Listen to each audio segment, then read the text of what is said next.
Hello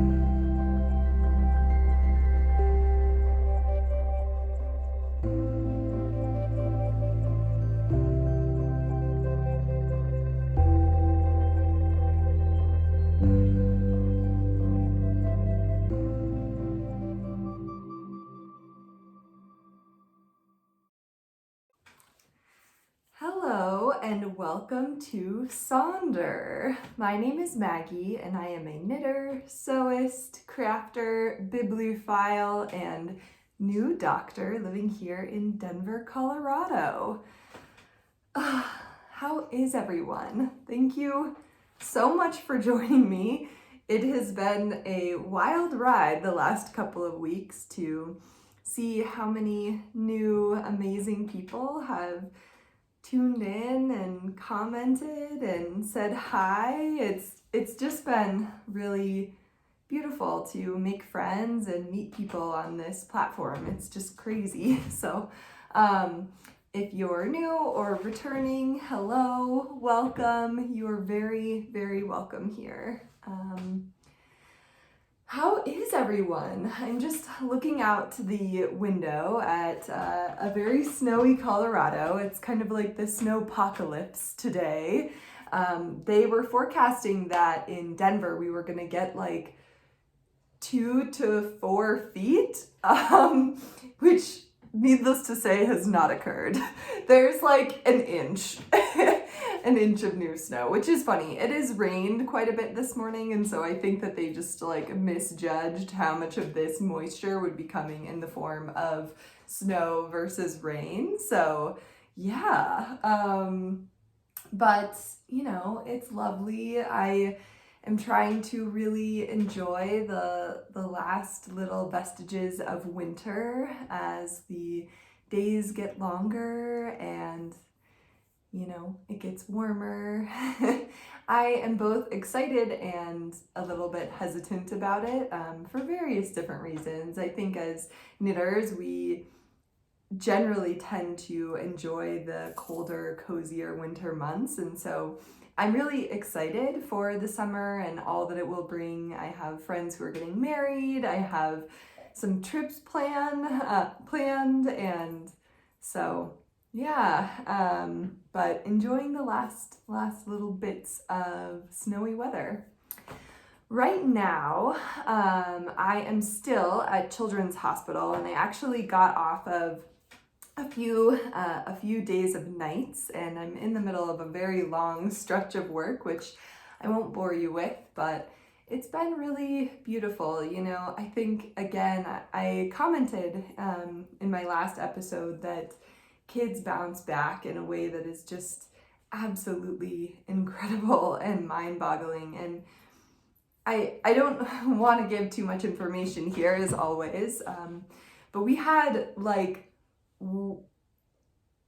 honestly what I would describe as a medical miracle happen just a couple of days ago, and to the point where like all of the doctors, all of the nurses were shook, like goosebumps, tears. It was incredible, and I am constantly bewildered and fascinated by the body's ability to heal itself, and also, you know, humbled by the fact that we get it wrong and we don't know everything and we have a lot to learn, and the body has a lot to teach us, and the human mind and resilience and capacity for healing, it's incredible. And I feel so thankful to have been able to be part of it and see it. And yeah, it's been bonkers. So that was a really beautiful and like mind-boggling experience, and hopefully I'll be able to look back on this and remember what I'm talking about. But you know, yeah, I'm speechless. But so yeah, I've just been continuing to work at Children's and learning from the kids, and it's it's so fun. Like, so much of my job is just like playing with kids and, you know, hanging out with kids who are being silly, and kids, even when they're hurt and sick, they have this joy and this energy that is just so beautiful and so fun to be around. So it's been so fun to hang out at Children's and learn and grow. And I've had a couple of other fun things happen. You'll see at the end of this. So last week, so just like as a general aside, I am very close with my brother. And last week, and my brother lives in Portland, Oregon. And last week I came home after a long day of work, and I come in through the back door because I generally park in the garage and then come in through the back of our house. And I opened the back door and it was like beginning to walk up the stairs, and my brother just like jumped out of the hallway and was like, "Hey!" And I was speechless. I just dropped all of the things I had and just like started sobbing and like hugging him. And I hadn't hugged him or seen him in person in a year. And I think I knew how much that was affecting me, but didn't really realize until Rory was there, you know, giving me his big bear hug. And yeah, it was just a beautiful surprise. And I have so much hope, you know, for me being a healthcare worker. I have been fully vaccinated for over a month, almost 2 months now. But my husband, who's not a healthcare worker and just got in the lottery, just got vaccinated, his first Pfizer vaccine this week. So there is a light at the end of the tunnel, and I can feel things changing and getting better. And fuck, I'm just so happy about it and excited, and God, I'm just ready for it to be over. But I feel like there is light at the end of the tunnel. There is an end to this, and it's not just an amorphous end that sort of seems like it's coming, like it's really here. It really feels like it's here. So, oh fuck, thank God. But yeah, I feel like that's enough blabbing on about me. Life has been beautiful and messy, and that's pretty par for the course right now, you know? Life is just moving on at this steady pace, and we're just along for the ride. So without further ado, I will move on to some crafty talk, and I'm sure that you can see that I have a finished object. So this is the Kess cardigan by Meri Tanaka, and I will just try to stand up and show it off. So it is a slightly cropped cardigan that is oversized. For me, it probably has about 10 inches of positive ease. And yeah, sleeves are these beautiful balloon sleeves that have this cable motif along the side. It's done. I'm so excited. I just think it's so pretty. Oh, yes. Anyway, okay. I'll talk about it a little bit more. So this is like the last time I'm going to get to really like gush on and on about it. I guess it is not like 100% finished because I have not sewn on buttons. As you can see, the button band is empty, but they will come. I just have to decide, and I'm hoping that you guys can help me decide what buttons to put on this sweater. It's it feels like a big decision. I don't know which ones I want to do, so help. So let me talk about this. It might be a little bit easier if I take it off. So this is the Kess cardigan by Meri Tanaka. It is a bottom-up cabled cardigan that is knit separately in pieces until the underarms, where you join all of the pieces onto one needle and complete the raglan seams with everything connected. I loved this. It was so good. So let me just show off the back. I think the thing that I really loved about this is that it does look very complex, and it was a lot of work, but because you are knitting the same kind of repeats of the pattern over and over again, it becomes very easy to read your knitting and not have to look at the schematic or the pattern and know kind of what you need to do next, which I thought was really beautiful. I knit this out of, I just have one skein left. I knit this out of WZ Felt and Wool, High Mountain Wool of Routt County, which is the county that I grew up in. And it's this beautiful marled yarn that is undyed. So it's just the beautiful colors of the sheep that give it its sort of grayish brown color. And it's so beautiful. I think this, I am not sensitive to wools, but this is just a beautifully rustic kind of farm yarn that is still incredibly soft and totally appropriate to wear next to skin, but also very sturdy and very warm. So I'm glad that I knit this as a cardigan, because even wearing it as a cardigan, it gets very hot. And I think that if it was a full front, like closed garment, I would be able to wear it like only outside camping or something like that. Like it's just too hot. But so I knit this almost exactly to pattern. There were only a couple of modifications that I did. The first is that for all of the cast-ons and bind-offs, the pattern just says, I believe, to just knit in pattern, to just bind off or cast on in pattern. But I decided to do this beautiful rolled hem because they were all 1x1 rib, and I just think that it looks so beautiful to have this really professional finish to it. So that was one modification I did. The other modification I did, let me show you the inside and then I'll talk about that, because it actually I think will be easier to see with it on. But I just wanted to show you, after you finish the top, doing all of the raglan seams, that is when I decided to do all of the Kitchener stitch. So, or pardon me, the mattress stitch.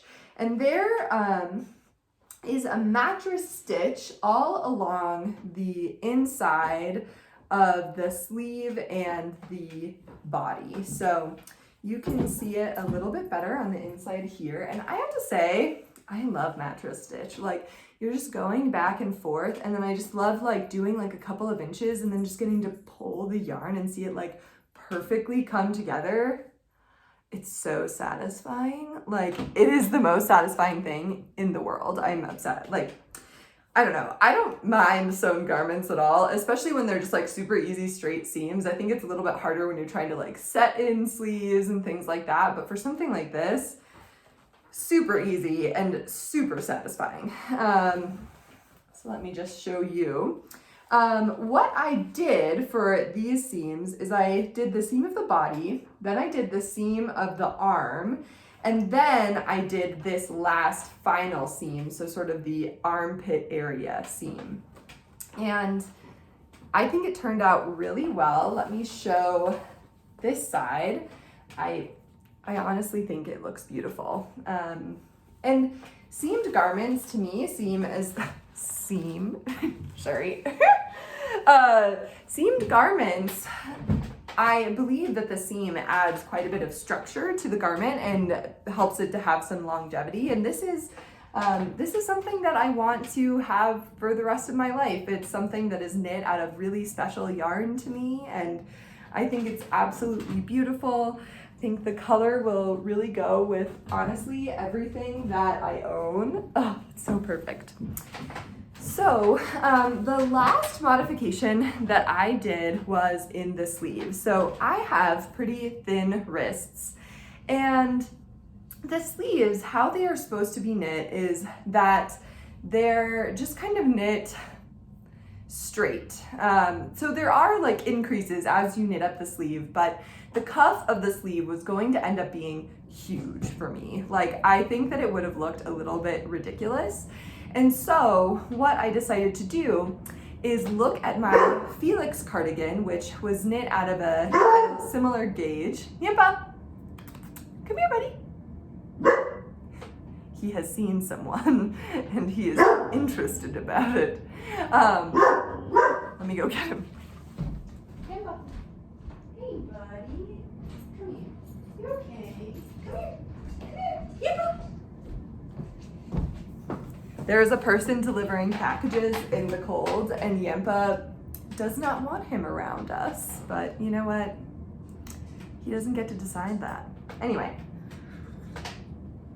he might bark some more, he might not, we never know. But, so anyhow, this was going to be a very wide cuff.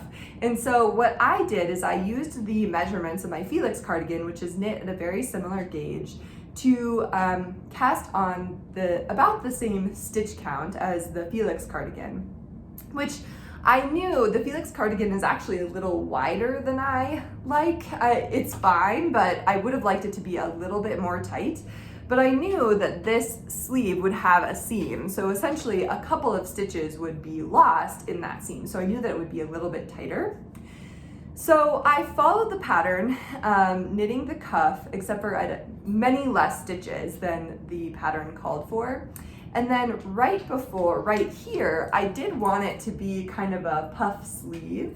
And so what I did is I just did a dramatic increase. I just evenly increased to the size that the pattern calls for originally. So I just increased very dramatically there, and it gave me this cute little knit in sleeve, but then also with a cute kind of balloon puffy sleeve after. So yeah, that is all. In terms of the button band, so you knit everything and then you knit the button bands and you seam them to the jacket as well, which I think is really great because for me, it adds like another reinforcement, and also the button band seems to be something that will have a lot of wear and tear, and so I think that it helps it be easier to replace if need be later on, 50 years from now, because I'm hopefully gonna have this forever. I love this. I really, really love it. The button band, or the buttonholes are on this side. They're going to be 7, or there are 7, and so I need to decide on 7 buttons, and I actually have some buttons that I got at a thrift store, but there are only 6 of them. But I just want to show them to you because I feel like this might be the similar kind of button I want. I was going back and forth between exactly what buttons I wanted to add to this cardigan. And I think that having kind of a metal shank button similar to this would be really beautiful. I don't know if this is even the right size, but something like this, I don't know. What do you guys think? I was going back and forth between like a metal shank button, which I think slightly bigger than this one, but a metal shank button versus like a wooden button or like an antler button, or a plastic button, or like a mother of pearl button. I don't know. There are so many different options, but I'm trying to decide exactly which one I think would look best, and then I'll probably go to my fabric stores and to the antique mall to look to see if I can find some buttons for the sweater. So please comment below if you have a idea of what you think, which kind of buttons would look best. But yeah, I love it. It's so beautiful.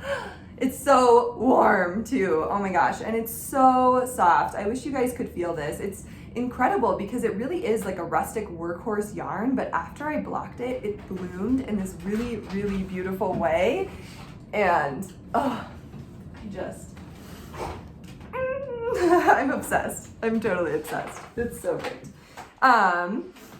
So as you can imagine, I spent a lot of time working on this, but I also have cast on a couple of different projects. So the first,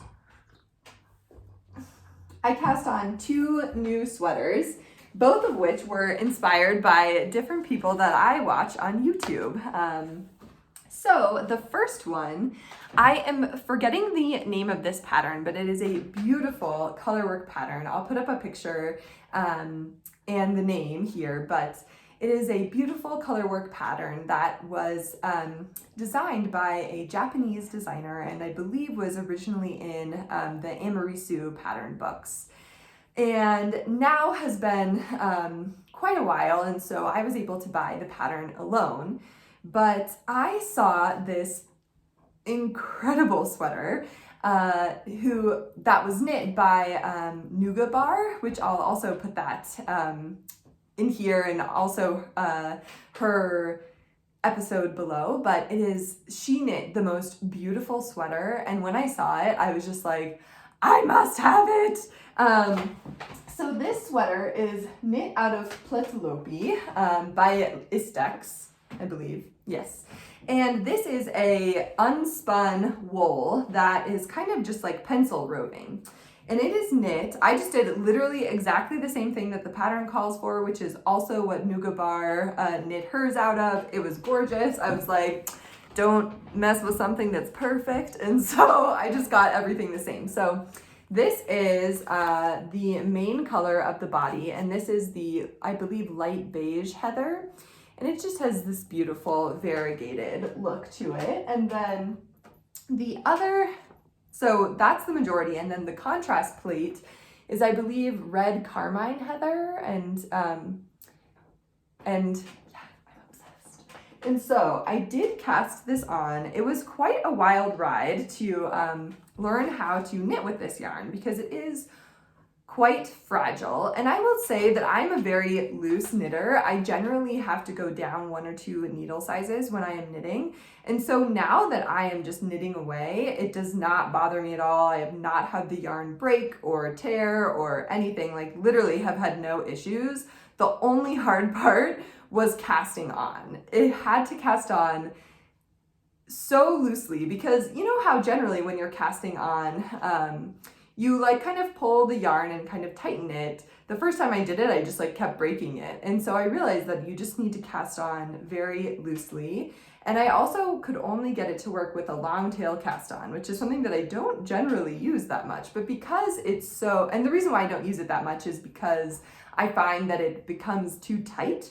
But with this yarn, because it has to be so loose, it's not too tight at all. It's like very, very stretchy. And just look at the fabric of this. I mean, I don't know if the furriness is really coming through, but it is gorgeous.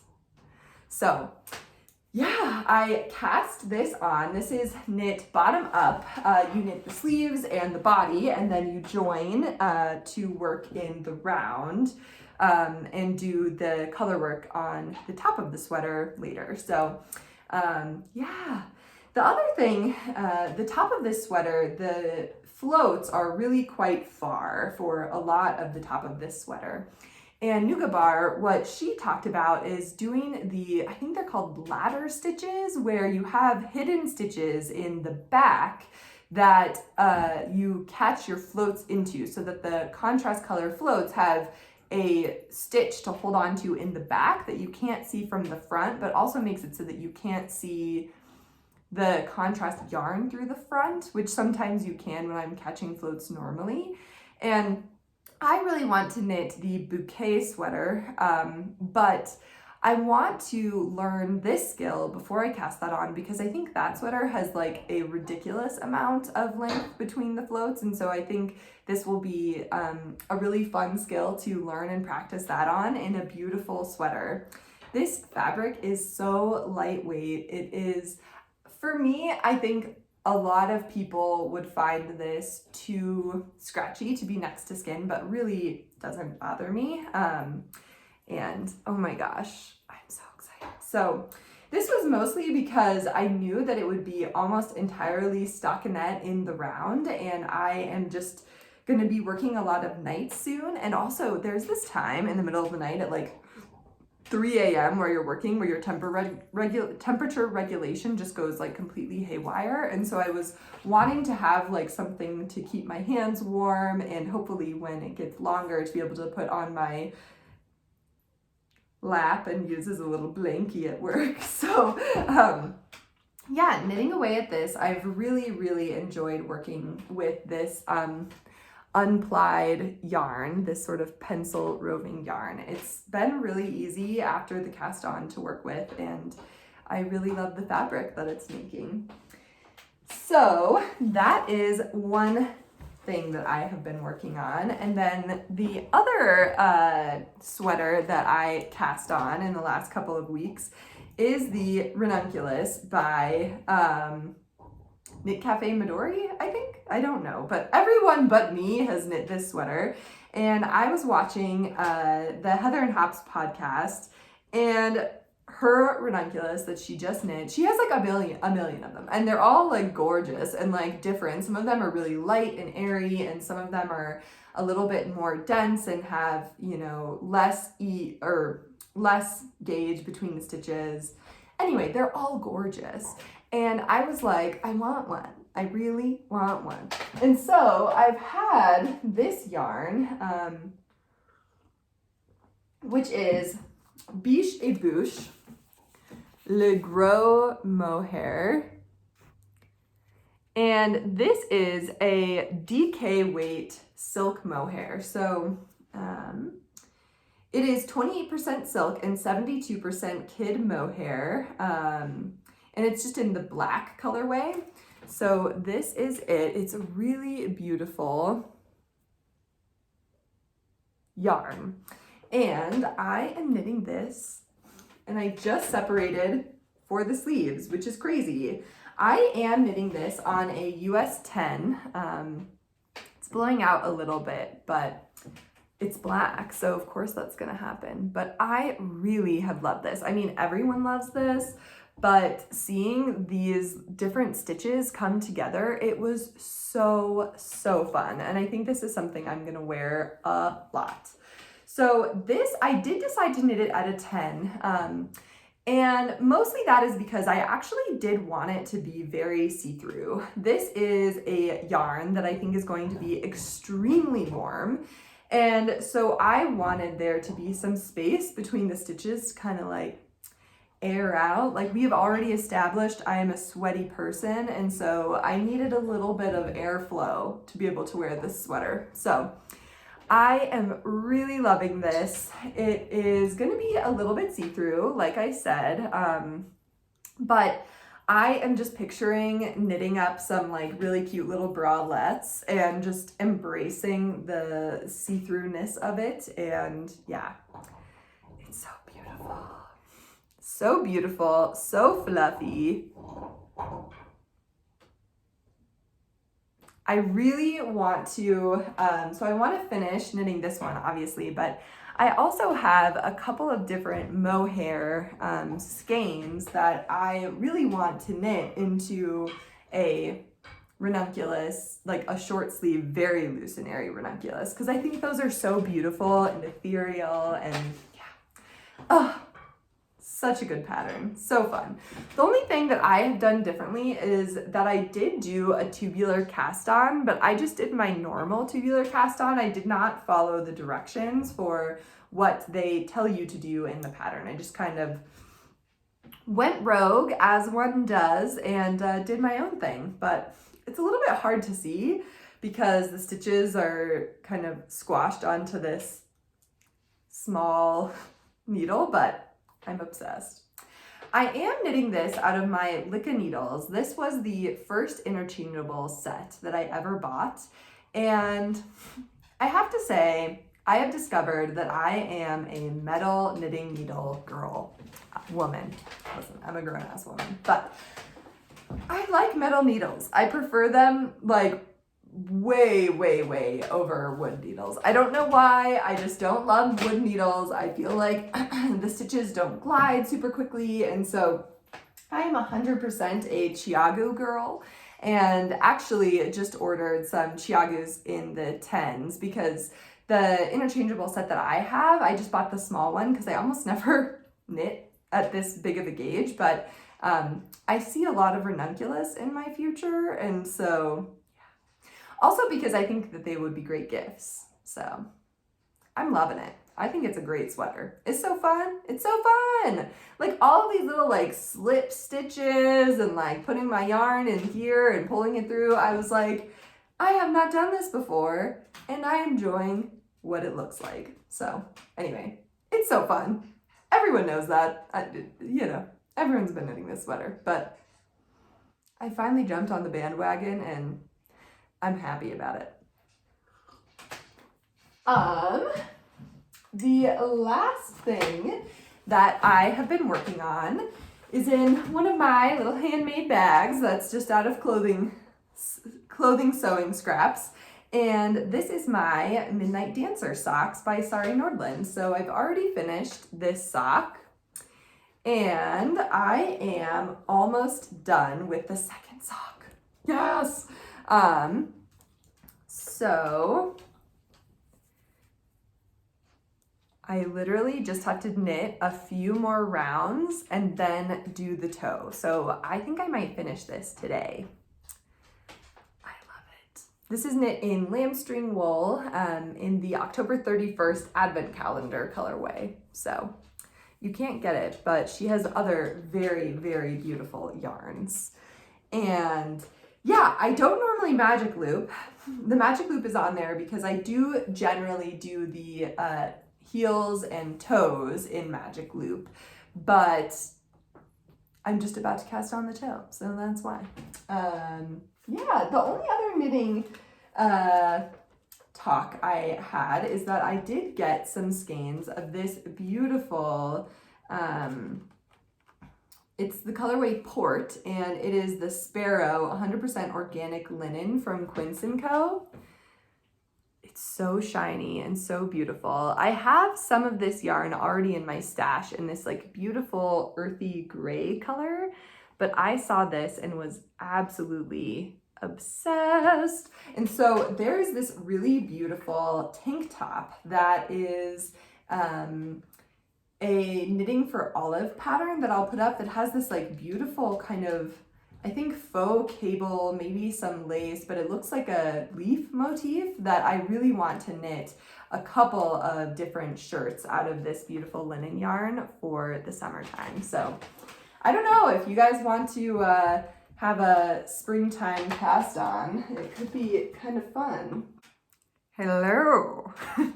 It is a little bit later in the day, but I still wanted to take the time to come on and talk about some of the books that I've been reading since I saw you last, as well as a couple of books that I am really excited to read. And maybe you'll join me on that adventure.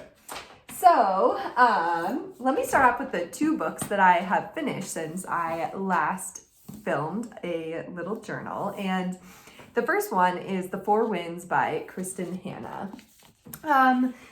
This is a story that follows a woman and her children as they try to survive the Great Depression in America. So essentially, she is kind of a misfit. The main character is kind of a misfit who's treated quite badly by her family. And she lives in the part of the American West where a lot of wheat is grown. And there was a time where the farming practices during the Great Depression were such that they were really, really hard on the soil and made the soil very loose. And winds came in and literally blew the topsoil away. And with it, all of the money and all of the ability to make money. And so this follows a woman and her children who are kind of trying to survive that catastrophe. And they move to California in hopes of finding a better life. It is a really beautiful novel that follows this extremely resilient mother and kind of talks about the hardships of being a traveler, of trying to survive in profound poverty, and really the resiliency of this woman and her trying to survive for her kids. It is beautiful. I will say that I love Kristin Hannah. This is the third Kristin Hannah novel I've read. I read The Nightingale, The Great Alone, and now The Four Winds. And I will say that my favorite is still The Nightingale, which is Kristin Hannah's World War II novel. This is great, and the ending was magnifique. I really, really loved the ending. And the other thing that I really loved about this novel is the beautiful portrayal of the complicated relationship between a woman and her daughter, particularly a woman and her teenage daughter. For all of us women, looking back at that time, like, that was a rough time. I was not my best self. I have apologized to my mom so many times for, like, the way that I behaved as a teenager, because it was, like, ridiculous, you know? And for me, I am very close with my mom now. She's one of my best friends, and growing up, we were also very close. I feel like there was never a time where I just, like, did not want to be around her at all, but I was so fickle, so hot and cold with her. I was, in a word, such a bitch. Like, whoo! The fact that she still, like, will talk to me is a real testament to a mother's love. And I feel like I saw that a lot in the main character and her daughter, was kind of from the mother's perspective of, like, what that must feel like to have, like, your child be, like, a total piece of shit, but you, like, still love them and still want to connect. I don't know.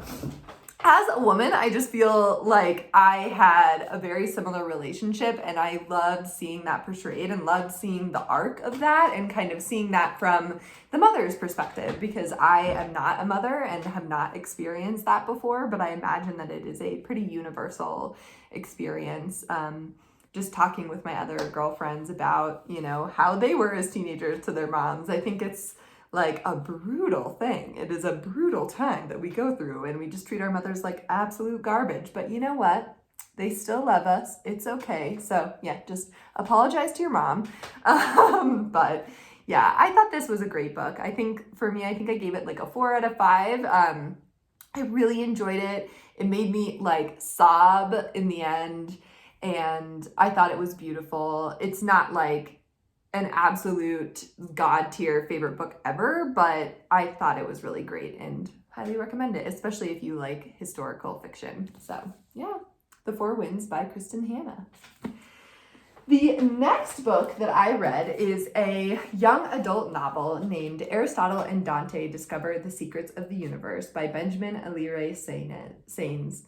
And as you can see, this has won like all the awards, like literally all the awards, and it deserves it 100%. This novel is a really beautiful coming of age novel that follows 2 main characters, Dante and Aristotle, or Ari. And they meet at a swimming pool in the summertime, and mostly it's that Dante knows how to swim and Ari does not, and Dante decides to teach Ari how to swim. And they kind of bond over the fact that they both are named after philosophers, and it goes from there. And together they learn about being men. They're teenagers, and they each have their own complicated lives that are going on, and they're both kind of quirky misfits in their own way and in 2 very different ways. And it's just a beautiful examination of a friendship, and a friendship that can be really important at a time where you're really trying to figure out who you are in the world.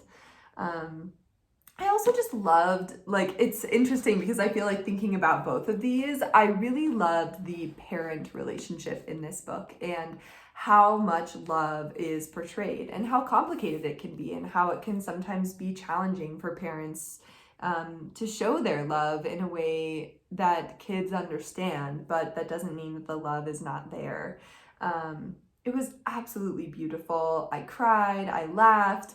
The characters are so quirky, and like one of them is like quirky and whimsical and like kind of silly, and the other is kind of like brooding and dark. And their interactions with one another are just so... I think this is a book, you know, there are a lot of books, and I think sometimes it's a little bit easy, and I think Kristin Hannah does this a little bit, where it's like, to me, it's easier to write a book that makes you sad than it is to write a book that brings you so much joy. Like, this was just, there are definitely sad parts to this book. It's kids who are dealing with some really serious shit. Like, Ari's brother is in prison and it's him trying to deal with that. Ari's father is a war veteran and they talk about that. There is trauma that happens to both of these children, and also, you know, examining yourself can be a very vulnerable thing. And so there are definitely challenging subject matter in this, but I walked away from it with just a sense of like happiness and beauty, and it was so good. I think honestly that this should be required reading for all teenagers. I think it's something that you should have to read and that you will really, really connect with in a beautifully profound way. I loved it. I loved it. I also went back and forth between reading this with my eyes and listening to the audiobook. And the audiobook is narrated by fucking Lin-Manuel Miranda. Lin-Manuel Miranda. I was like, when I saw that, I was like, what? Like, how is this even real? So highly recommend that. I mean, it's Lin-Manuel Miranda, so of course he did a fucking excellent job. And I think really elevated this text and just had like a really beautiful cadence, and his acting is just incredible, and his performance on stage is incredible, and you can really see it show through in his narration of this book. So yeah, Aristotle and Dante discover the secrets of the universe. So good. I gave this a 5 out of 5 stars. I will say that the writing style is a YA book. Like, it's not, I am someone who, like, I love, like, On Earth We're Briefly Gorgeous, and, like, all of these novels that are, like, gorgeous writing, like, just absolutely beautiful writing. And I would say that this writing, while it was beautiful, was not absolutely breathtaking, but I think that's because it is not written for adults. It's written for teenagers and young adults. And so I think that it is beautifully written for that age group, and so gave it 5 out of 5. Like, easy 5 out of 5. It's so fucking good. It's so good. Please read this book. And if you have teenagers in your life who are going through something hard, if you have teenagers in your life who are kind of misfits, or not, if you have teenagers in your life who are like super popular and like bullies, then make them read this so that they can learn about other people and their struggles. It's so good. So good. I'm obsessed. So those are the 2 books that I finished, and then I am reading another book right now. I will say, in general, I am not the type of person who just reads one genre. I feel like a lot of times on YouTube, I follow many different YouTubers, because I feel like people end up getting into kind of a rut where they like read a couple of other things, but like mostly just fantasy, or a couple of other things, but mostly just like thrillers and horrors or romance, you know, like I think in general, like, people really pigeonhole themselves. And one of the things that I love about reading is being able to explore many different people's point of views, whether they are, you know, young men growing up in rural Colorado, or in the rural American, like in rural America in the 80s, or, you know, mermaids captaining a ship in an unknown land. Like, I love it. I think it's so interesting to kind of see how even in science fiction and fantasy, where it's a completely different world, there are these like beautiful connections that we all make, and these beautiful motifs that you can learn a lot from completely made up religions and cultures. And yeah, anyway, so I'm reading fantasy right now. That was just a long-winded way of saying that I love reading many different types of novels, and I would highly recommend for you, if you're finding that you're in kind of a reading slump, maybe try reading something that's totally different than anything you've read before. If you are someone who loves thrillers, maybe try to read a romance, or branch out into fantasy or science fiction or historical fiction. I think literary fiction, like, there are so many beautiful things to read that I really love the opportunity to explore many different kinds of reading. And I think it helps me read more because I'm not just getting not just reading the same story over and over again, which sometimes it can feel, you know, if I start to read a lot of the same genre, I will start to feel like I forget which book is which because they all kind of start to run into each other. So anyway, I picked up Black Sun by Rebecca Roanhorse, and can we just take a minute to talk about how fucking gorgeous this cover is? What? How is this even real? I love this.